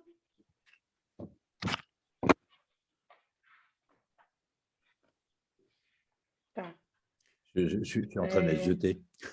E a minha dúvida na... sim. Oui. Não, comentando sobre as novas... Você está na página, na sala em português. Pronto, acho que ela mudou.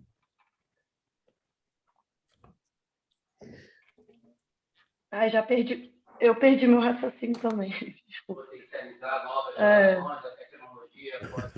Se essas mesmas tecnologias que hoje potencializam essas relações de trabalho que são precarizadas, elas também podem ser potencializadoras de novas relações de trabalho, que é o que a gente pretende com a trajetória da FC. Então, eu acredito que o problema não são as ferramentas em si, mas sim toda a relação de trabalho envolvida com essas ferramentas. Então, eu queria ouvir um pouco mais do professor Dutertre sobre isso. Bon, là, malheureusement, je n'ai pas beaucoup de temps, mais c'est exactement ça. C'est la question des rapports de travail. Les relations sociales de production, les rapports sociaux de production, c'est les rapports de travail qui sont en discussion. Je partage complètement le point de vue de Renata. Et donc, tout ce qui est en discussion, c'est de revenir sur ces rapports de travail qui qui demande à ce qu'on élabore des nouvelles conventions qui concernent le travail, des conventions de régulation du travail. Par exemple, je pense que pour arriver à savoir si ces nouvelles technologies sont utiles ou pas utiles, il faut faire des retours d'expérience. On ne peut pas le décréter comme ça. Il faut faire des retours d'expérience. Et voir, selon les usages, selon les relations de travail, les dimensions qui sont positives ou négatives. Moi je constate par exemple que avec l'usage de ces nouvelles technologies et cette généralisation des réunions Zoom, à la fois il y a une dimension positive, parce que par exemple on se parle là, mais en même temps la généralisation de ça crée des situations d'absence de relations directes entre les personnes qui ont des conséquences majeures sur la santé mentale. Les gens vont très mal en France, très mal. Et ça passe, et c'est la généralisation de ce travail à distance qui contribue à ce que les gens aillent mal. Un peu de temps en temps, comme on le fait, ça va, mais quand vous passez toute la journée en réunion Zoom, vous sortez dingue, parce que vous croyez avoir compris les autres, en fait, vous ne les avez pas compris. Parce que l'information qui circule, elle est par l'informatique, elle est très diminuée par rapport à la qualité de l'information qui circule dans la communication quand les êtres sont en présence. Donc, si vous utilisez à dose homéopathique, à petite dose, comme on est en train de le faire, ça va. Mais si vous utilisez ça comme a tendance à le faire le système de la généralisation, ça ne va pas du tout. Ça ne va pas du tout. Les relations de travail vont se dégrader et la santé mentale des êtres va se dégrader. Mais ça, il faudra qu'on revienne sur la question de la santé mentale comme un enjeu considérable du travail. Et au besoin, je pourrais présenter la crise, si vous voulez, on pourrait revenir dessus avant d'arriver dans les questions plus théoriques, mais revenir sur l'expérience en France et les conséquences du Covid sur l'effondrement du système de santé. Et la concentration des moyens du système de santé sur le soin du Covid qui va détériorer, là, ensuite, la question de la santé, notamment de la santé mentale. Les gens vont très mal en France. Je ne crois pas que ça aille beaucoup mieux au Brésil, d'ailleurs. Mais en France, les gens vont très mal sur le plan de la santé mentale. C'est un effet secondaire de l'usage intensif des nouvelles technologies de l'information.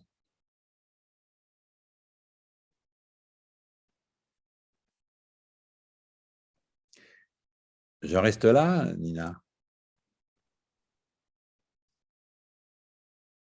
Merci. Merci, Christian. À bientôt. Merci. À très vite.